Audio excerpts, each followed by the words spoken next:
I'll call to order the Regional Council meeting for Thursday, January the 14th. Roll call. All members are present except Mayor Crombie. Councillor Downey's on vacation.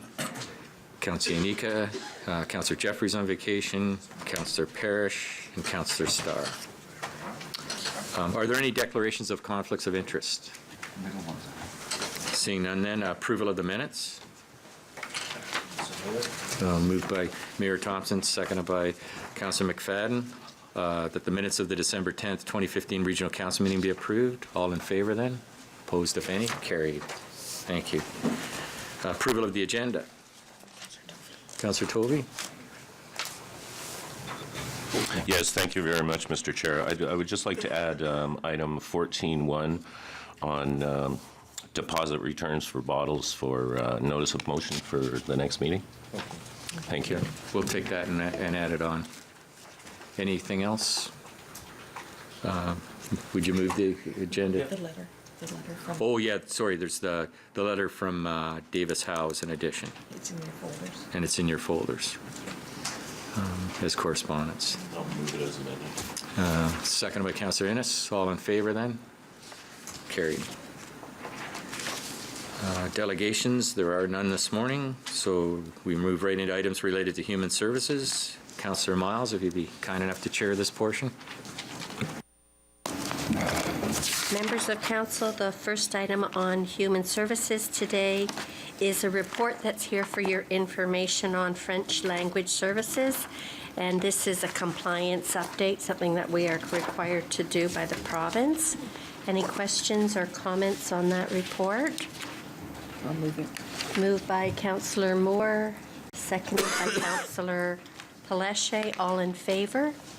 That's carried. The second item is in regards to delegation of authority regarding the use of Best Start childcare spaces at two schools, Brian Fleming and Lancaster Public Schools. And this is just recognizing a long-standing agreement that we have with those two schools. Question moved by Councillor Fonseca, seconded by Mayor Thompson. All in favor? That's carried. Back to you, Mr. Chairman. Thank you.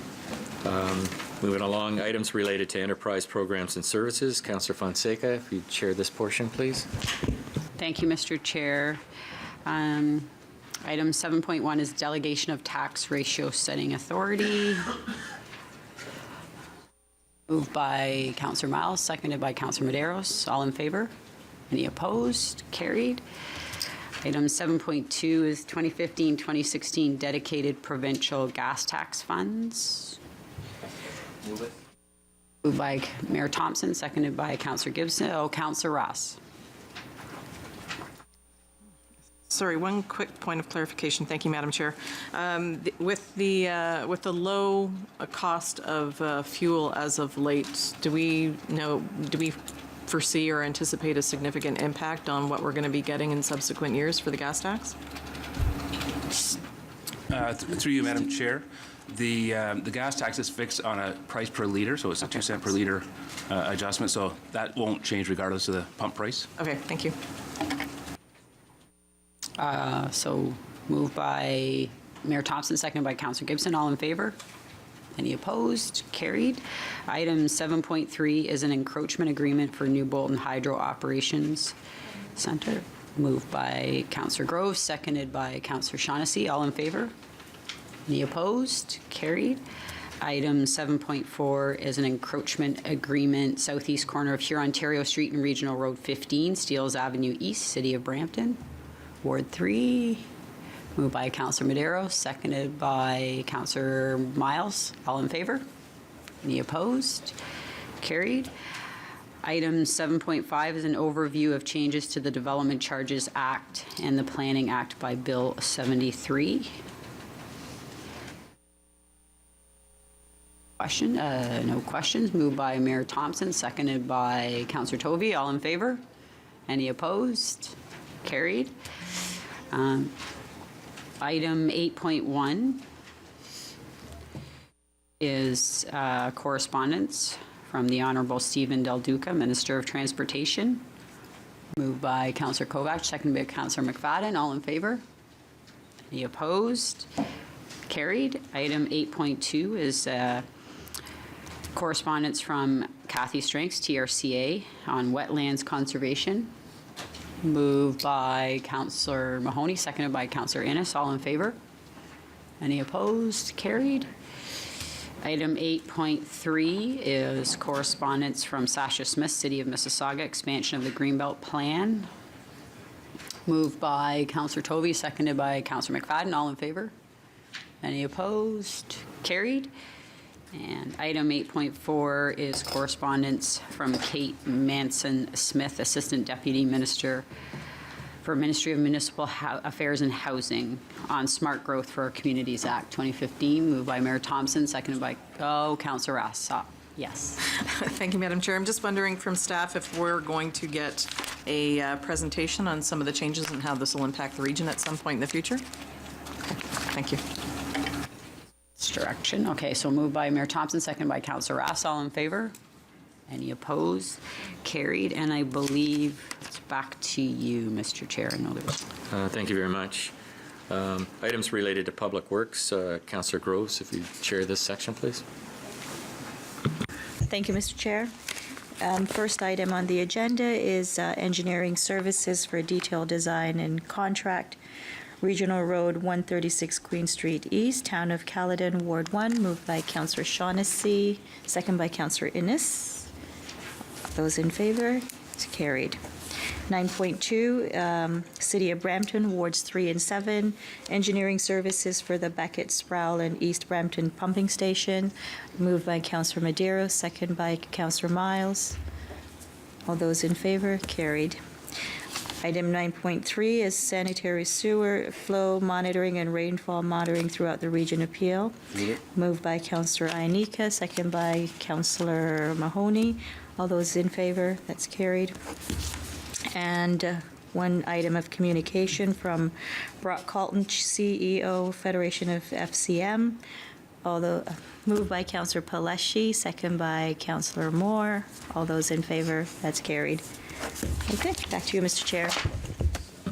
There is that one added communication from Davis Howe regarding the Town of Caledon's notice of motion. Okay. That's moved by Councillor Gibson, second by Councillor Carlson. All those in favor? That's carried. Thank you. Thank you. Items related to health then, Councillor Moore, if you chair this section, please.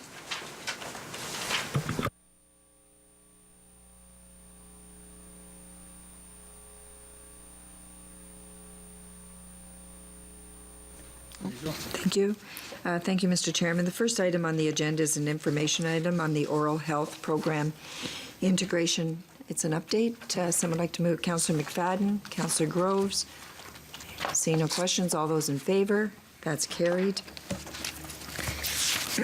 The next item, we have a brief presentation by our Medical Officer of Health, Dr. Davila, and Julie Stratton, Manager of Epidemiology.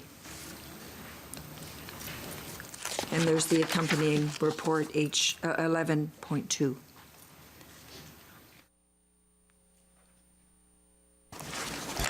A copy of the presentation has been handed out for members of council. Thank you. Perfect.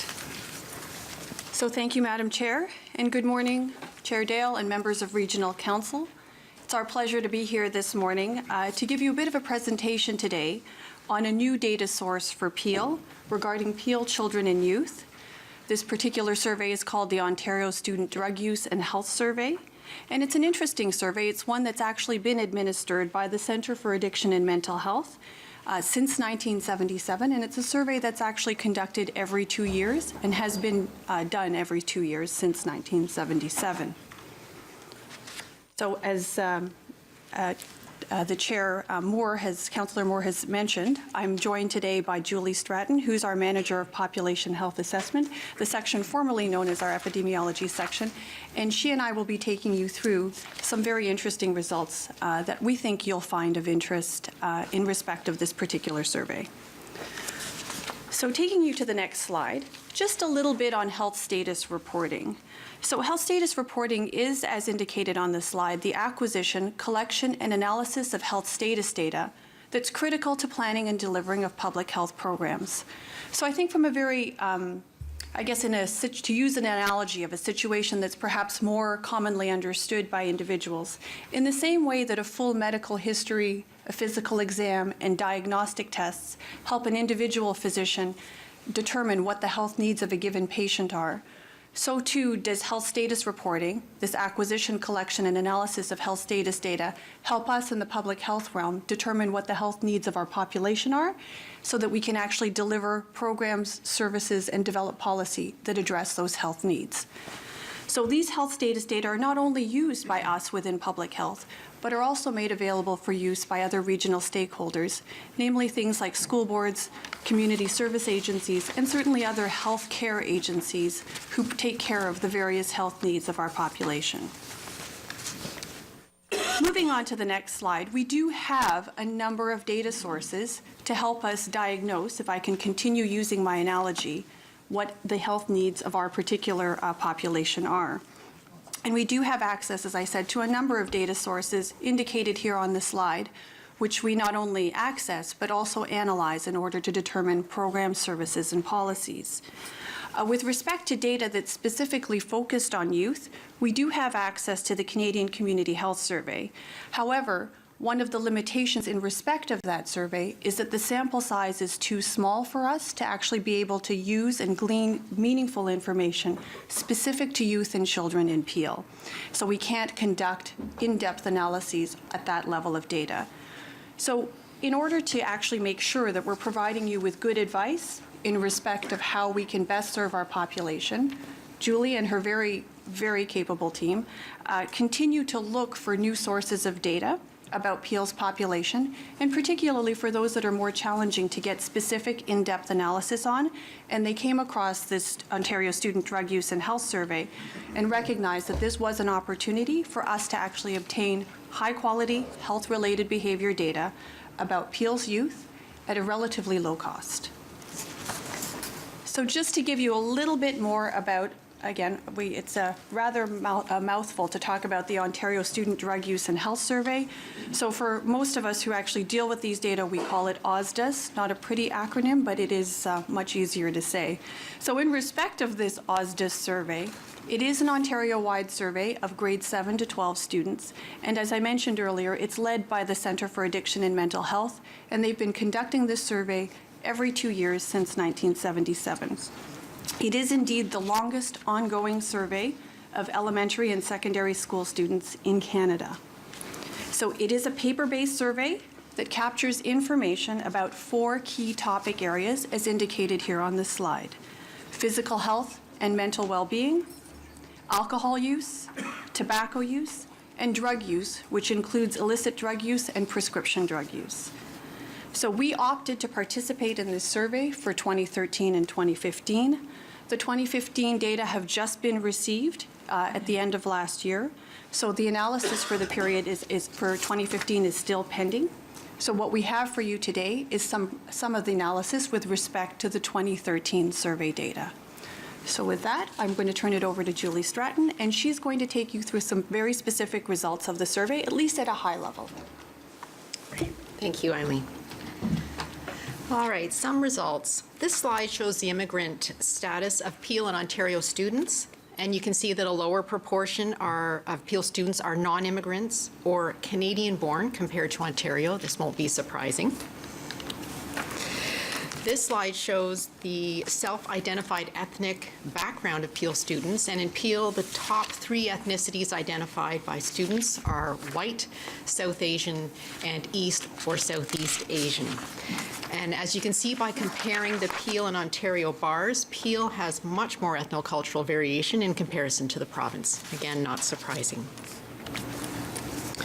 This slide shows the immigrant status of the parents of Peel's youth for Peel and Ontario, and in Peel, students are more likely to have both parents born outside of Canada compared to Ontario.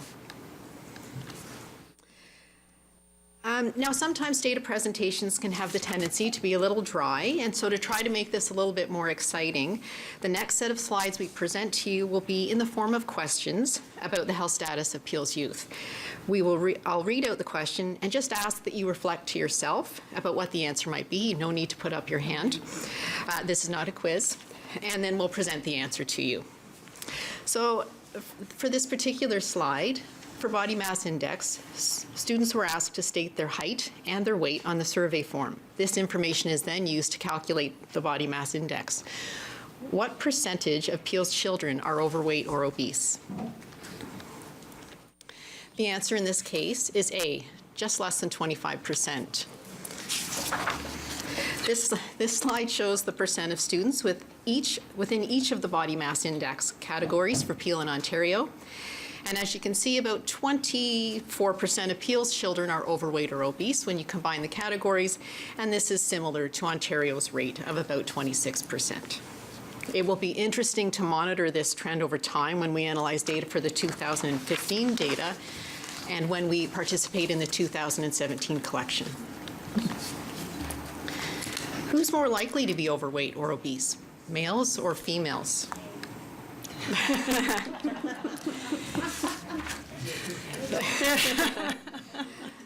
From a health data perspective, it is commonly appreciated among epidemiologists that for the reporting of height and weight measures, men tend to overestimate their height by a couple of inches, and women and women to underestimate their weight by a few pounds. Not just their height.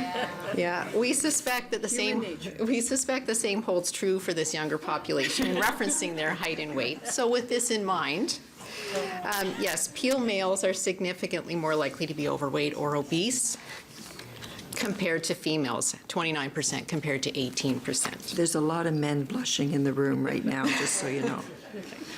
Again, you only had to keep your answers in your head. There was no need to actually, make open declaration.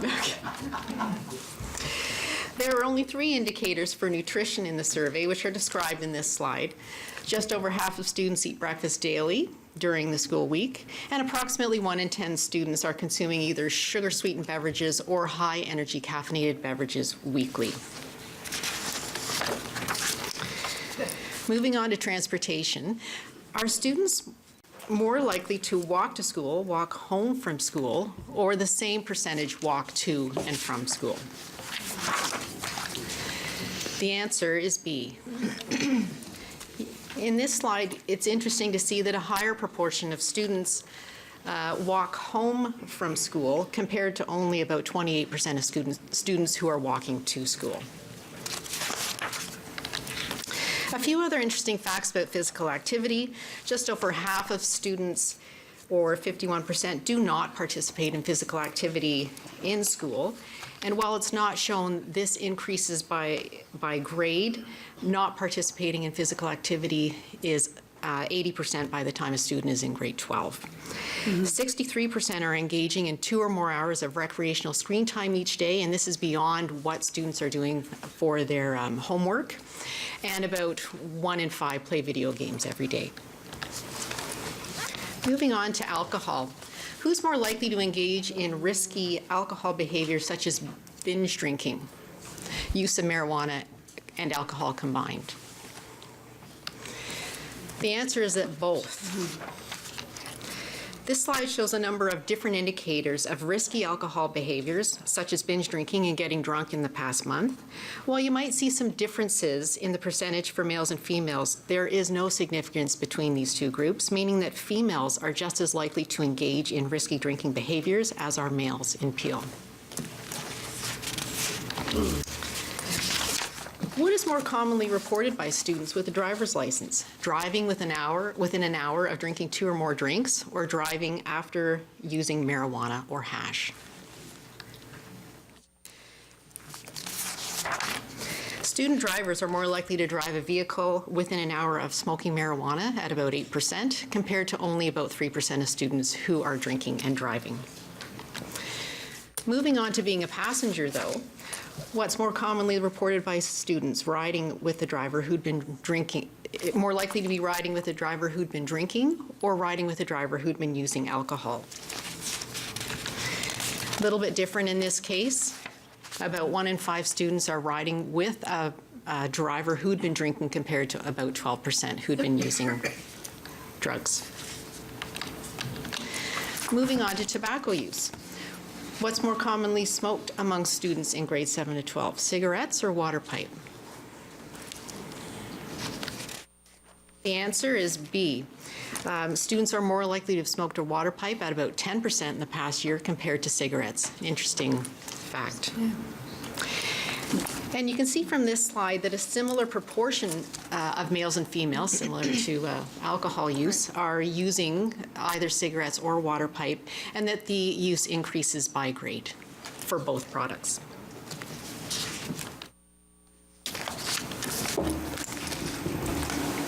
So thank you, Julie, for taking us through a very high-level tour of some of the data that resulted from the OSDIS survey.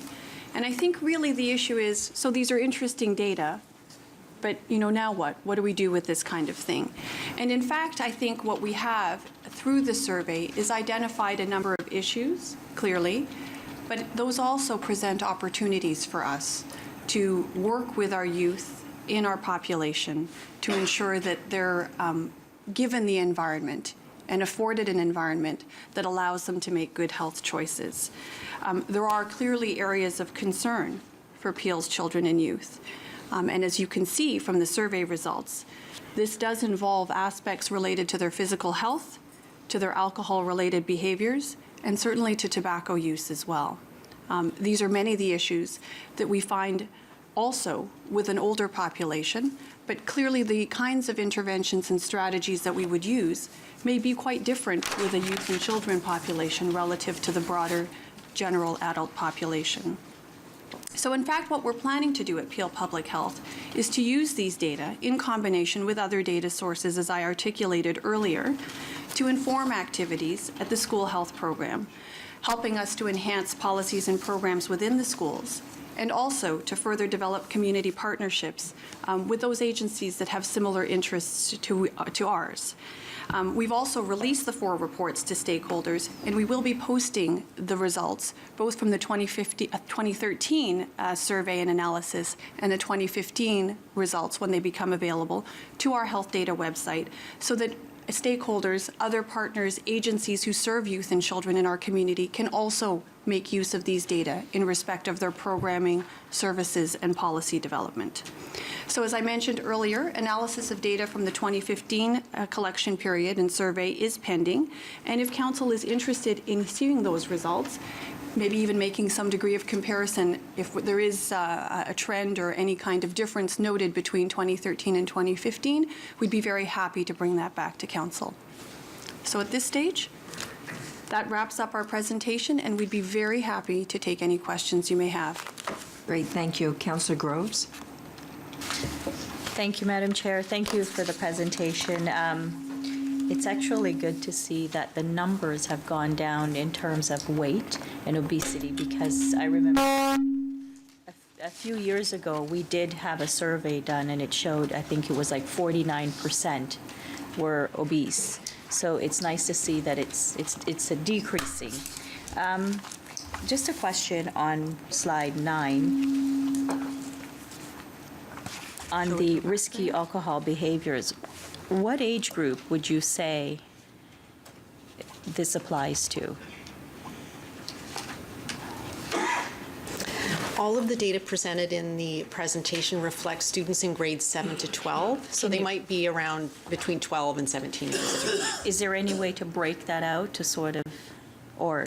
Yes, we can break it down by grade. Yeah, and the reason I'm asking is that I know a number of parents have been raising some concerns with their children who are, we're talking 13-year-olds, 14-year-olds in terms of drinking or using tobacco or drugs, and so I would be curious to see what age group and what percentage is in that age group. So that would be great if you can do that. I also do a newsletter monthly, an e-newsletter, and I wouldn't mind getting an electronic version of this so I can put it out there, because I think it's helpful information for parents to have. So if that's possible, that would be great. We'd be very happy to make the presentation available to you. Okay, great, thank you. Perhaps if you could send it out to all members of Absolutely. council. I Okay. think it's pretty safe to say we all have a social media avenue for putting the information out. Mayor Crombie. Sorry. Thank you, Madam Chair. Thank you for the presentation. I read the report with a lot of interest, actually, and some of the statistics are certainly startling. 2/3 of our youth spend more than 2 hours in screen time. I don't know if that was in your presentation. It was in the report, and the number of 20% being bullied. That's also terrible stats. I wanted to ask you about the shisha smoking. That's something that we're looking at and we'll be entering in stakeholder consultations on, I think. And I thought I saw it in one of the two reports. Do you recall where that was? I was just looking for that number, that statistic on how many are engaging in that. What page of the report that's on? A water pipe. There you go. Students. There you go. There we go. So as early as grade 10, you're taking these statistics. Is it in the report? I thought it was in the report. I'm just looking for this statistic. No page? So I have it in front of me. I just couldn't remember where I read it. Do you want to speak to that? Yes, within the report, we've analyzed all data by sex and by grade whenever possible, so that data should be available in the report. Right, the issue here is that you have relatively small numbers for certain grades, so we're not able to release those numbers. That's why you're seeing the reported use here in respect of cigarette use and water pipe use. Starts with specific data for grade 10, 11, and 12. You'll note that there is a small note there indicating that because the numbers are too small for those reporting in grade 7, 8, and 9, we can't actually release them. And then you talked about the e-cigarettes too, the smoking of the vapor. And they all seem to be connected. It's almost as though it's an entry level, the vapor cigarettes, and then the shisha smoking into cigarette smoking. It all seems to be connected. Would you confirm that? Is that what you've witnessed? Well, I think at this stage of the game, these give us a sense as to what's happening. What now has to happen is these data can then be used by our school health program staff to further investigate and substantiate those kinds of theories. Like, does this appear to be a gateway? We can't actually determine based solely on the survey results. We actually have to do some specific investigation at the school level itself. And you had some statistics as well on the e-cigarette, electronic cigarettes. 11.2. 11.2. Page 3. Tobacco. 11.3. At the top, Mayor 11.2. Crombie, under tobacco, 10% of students smoking water pipe. Got it. Oh, okay, yeah, right there it Page is. 3. Yeah, page 3. There it is, yeah. That's also very concerning, that new practice of the vapor cigarettes, those e-cigarettes. And certainly, I think, though, they're all interconnected and serve as a gateway. So Indeed. thank you for the report. Yes, it'll be very useful information for us. Thank you. Mayor Crombie, would you like to move Certainly move the report. the receipt of the receipt of presentation and the report? Yep. Seconded by Councillor Shaughnessy. Seeing no more questions, you did make the offer of bringing back a comparison report, and I didn't see any heads nodding, and we didn't speak to it, but I think it would be prudent to bring that back at a point in the future when it's appropriate. Thank you. All those in favor? That's carried. Thank you. The next item is 11.3, the use of marijuana for medicinal purposes and its impacts to Peel. The report has a recommendation that speaks to some advocacy work. And Mayor Thompson. It's a good report, and I agree, and I think this is something we definitely have to monitor because it's a new era for all of us. But also, when we have to understand too, medical marijuana isn't just smoking it. They're taking a liquid form now and using that for injections for bone cancer, and it's working extremely well, and it's breaking down the cancer cells in the bone. So there's a lot of new research and stuff coming out. So as we're going along and they're talking about medical marijuana and research, it isn't just on smoking. I think we have to look at the big picture to see that there are other medical things happening as we speak right now. So all I'm just saying is let's just keep a wide open approach so that we really understand of everything that's going on. Dr. Davila, did you wish to comment? Yes, so through you, Madam Chair, I would agree wholeheartedly.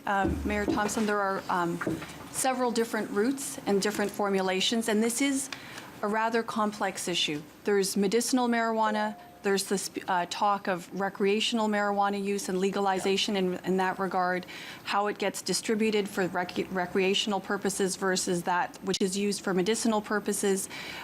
It is a rather complex field, and then there's the forms in which it might be used, both recreationally and for medicinal purposes.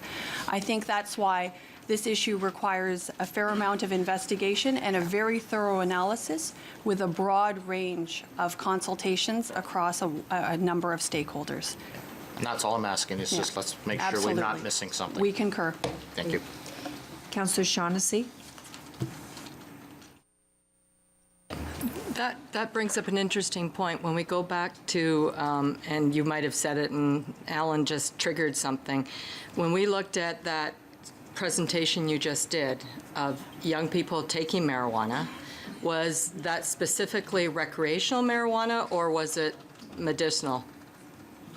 Or both? It was recreational. Just recreational. They may have had access to that marijuana which might have been prescribed, but it was for recreational use. Thank you. Thank you. It's been moved by Mayor Thompson, seconded by Councillor Gibson. All those in favor? That's carried. Members of council, there are three items of communication. 12.1 and 12.3 are for receipt. 12.2, there's a referral to the Health Systems Integration Committee. Someone like to move those? Councillor Innes, Councillor Pelletier, all those in favor? That's carried. Mr. Chairman, I'll turn it back to you. Thank you. Moves us to bylaws. Oh, yeah, and we'll add the notice of motion that Councillor Tovey raised. Moved by Councillor Groves, seconded by Councillor Ennis, that the bylaws listed on Regional Council agenda being bylaws 1-2016 to 6-2016 inclusive be given the required number of readings, taken as read, signed by the regional chair and the regional clerk, and the corporate seal be affixed thereto. All those in favor? Opposed, if any? Carried. Thank you.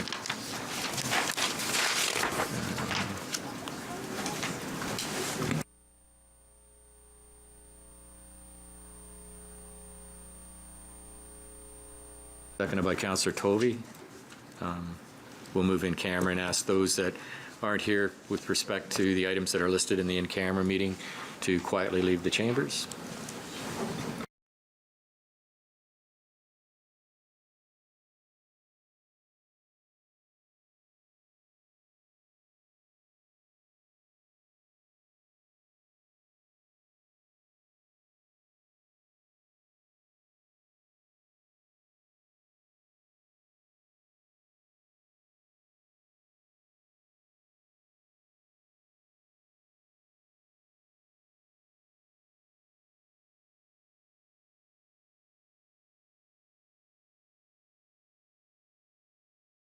Program is brought to you by Rogers Anyplace TV. Enjoy exclusive content for free. Visit RogersAnyplaceTV.com. Hi, my name is Mark Vasilius. Join me on Your Money in Real Estate, where we talk about everything from rental properties to development to syndicate mortgages and alternative investing. That's on Your Money in Real Estate, only on Rogers TV. Body Break Kids with Sierra Johnson. Hi, I'm Sierra Johnson. I've been speed skating for a couple months now. It's a lot of fun. If you have the need for speed, start speed skating. All you need to do is check out our website to see if it's in your area. Then sign up and rent some speed skates. You'll meet other skaters, learn how to do it, and most of all, get fit. Until next time, keep fit and have fun. Body Break Kids. The opinions expressed in the following program are those of the participants and do not necessarily reflect those of Rogers or Rogers TV.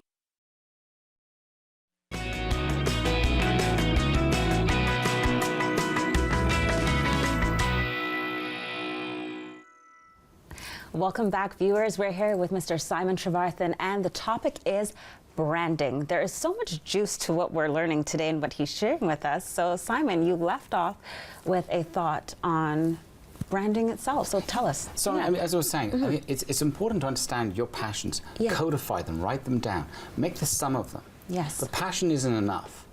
What you also have to think of is what is your dreams. Dreams are merely your aspirations unrealized. Now that's an important thing. So if you write them down, you can glue them together. And then you're beginning to get a sense of why. And as I said before, people gravitate, the magnetism is towards your why. Add that with a big dollop of action, and you have a clear sense of purpose. Indeed. And that is what people gravitate to. Yes. If you think about your story, and there's the second element of building out your brand, a story, your story, is that sense of uniqueness. And the interesting thing is, it's because it's your story, you're the author. You can choose those elements of your story, your background, your whatever it may be, your private life, your family life, that make you who you are. Right. The important thing is when you think about your story is, think of 3 elements. Be consistent.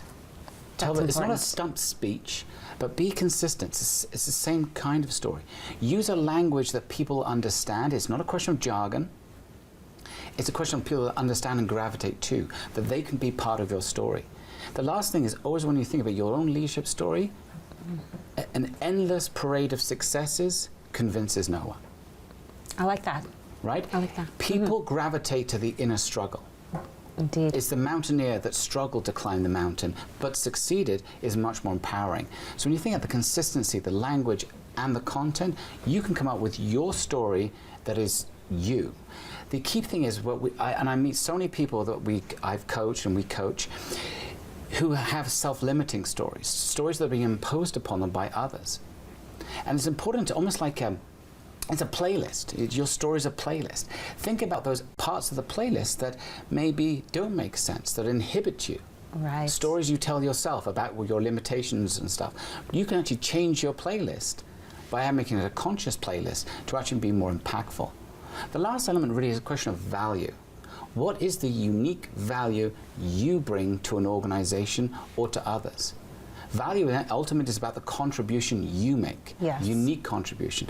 And that, with those elements, with your purpose, your why, your leadership story, and your sense of contribution, build towards essentially what is your leadership brand and what is unique about you, and the sum of all your talents and expertise in one box that is you, that you can then think about on all the social media channels, which are just channels, but they're channels with the content. Indeed, indeed. Simon, why do you believe it's important for a person to have a personal brand for themselves? Okay. I think what's really, and other people have said this too, is the reality is the world's getting more complex, and the reality is also the competition out there is a blizzard of talent. So I really believe you have to be, you be extinct or you'll be extinct. I did a seminar with a bunch of lawyers, a huge bunch of lawyers, about 50 lawyers. Now, if you think in that room, everybody had the same skills, probably even the same qualification, probably from the same school. But what was distinct about each of them? Wasn't their qualifications, it wasn't their roles, it was what personally drove them and the individual value they brought to others. Interesting. And I think that's the key piece you have to think about. You might be a fresh graduate, and everybody in your class has the same qualification, but what's unique about you and what others can get from that in your sense of contribution. Yes. Now, I remember when we were in the seminar, when it came to the question and answer session of it, you put the question out there, what's your story, what's your personal brand? And a lot of people were stumped on that. And like you mentioned before, sometimes people put limitations on what they're passionate about or what their brand is. Why do you think that? I think in part because some people are inhibited about talking about themselves. And I'm not saying it's about I, because that doesn't work either. Right. But what it is it's a reflection of who you are and expressing who you are. What are the values you hold? What is important to you? Self-limiting stories are stories, again, that are imposed upon others that we've absorbed. And as I said, you can change those. But it is about understanding who you are. Right. And expressing that. And remember, again, brand is what other people say about you, not what you're necessarily saying. However, think of it more as signals that you send out, be they behavioral value signals. Now, if your actions don't match with your words, it isn't going to cut it. Indeed. But if they truly match to your passions and your interests, then you start affecting the environment, and people almost are receptive to the signals that you send, and they actually think about they will understand your brand. That makes perfect sense. And I have to ask you this because in traveling, I mean, I love to meet people and talk to people. And every time I say, I'm from Canada, I'm Canadian, the first thing they say is, oh, you Canadians are so modest. You don't talk about the stuff that you do. And I've noticed that in talking to Americans or Europeans, the first thing they tell you is what their profession is, what they do, where they volunteer, and it's like, wow, that's incredible. So why do you think that we're more reserved as Canadians? I'm not sure. I think maybe we tend to err away from talking about ourselves and what the achievements we have done. Yes. But equally the opposite, if someone's so brash that all they talk about is themselves, people actually find it rather grating. So it's a bit of a middle zone. The importance, though, is when it comes back to telling your story, is it has to be a story. I've sat on dozens of interview panels, and people literally give a series of facts, almost like a disembodied experience of who they are. Right. But it's actually not who they are. Because people ultimately, if they're going to hire you, are hiring you because you fit.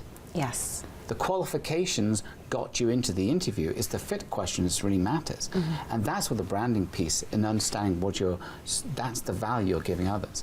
So I think it's important not to be brash, but also understand, well, what is your uniqueness that you have, which is the sum of your talents, skills, and abilities, and your purpose and values that you can offer others. So essentially, there's not really such thing as, or it's not a bad thing to say too much about your brand then, but it's just the way that you go about doing it.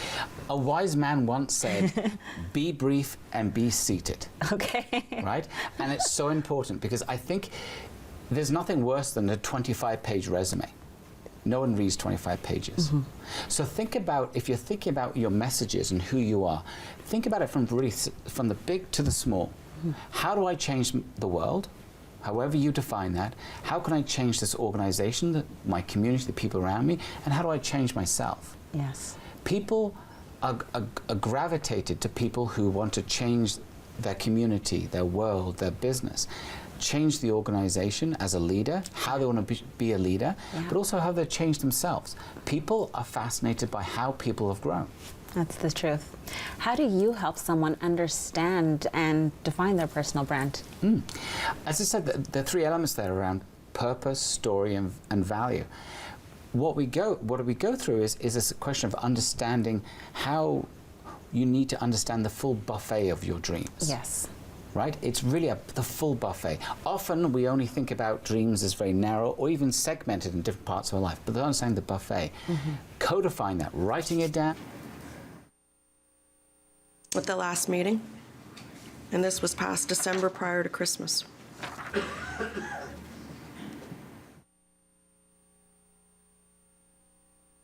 So you're saying it's not illegal for them to do, but it's not the right thing for them to do. And it does fly in the face of the process that we established. Is that what I'm hearing? If so, the first part's correct. It's not illegal. As to characterizing it in other ways, I'll leave that to others. Thank you. Councillor Parrish.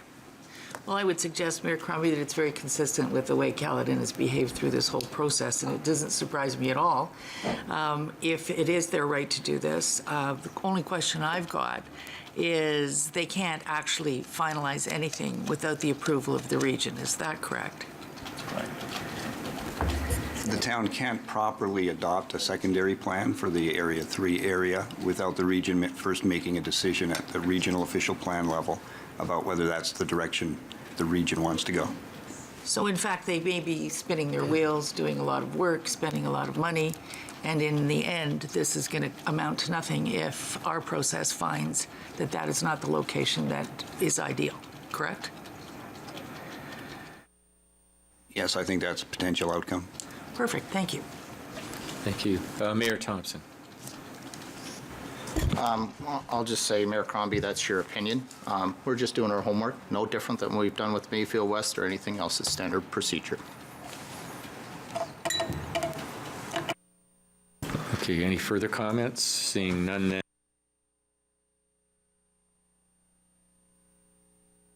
By Councillor Mahoney that bylaw 7-2016 to confirm the proceedings of Regional Council at its meeting held on January the 14th, 2016, and to authorize the execution of documents in accordance with the Region Appeal bylaws relating thereto, be given the required number of readings, taken as read, signed by the Regional Chair and the Regional Clerk, and the corporate seal be affixed thereto. All in favor? Opposed, if any? Carried. Motion moved by Councillor Kovac, seconded by Councillor Fonseca, that the January 14, 2016 Regional Council meeting be adjourned. All in favor? Carried. Thank you. Yeah, that one, yeah. That's it. Thank you. Well, that's a pretty early finish. Yeah, again, it was December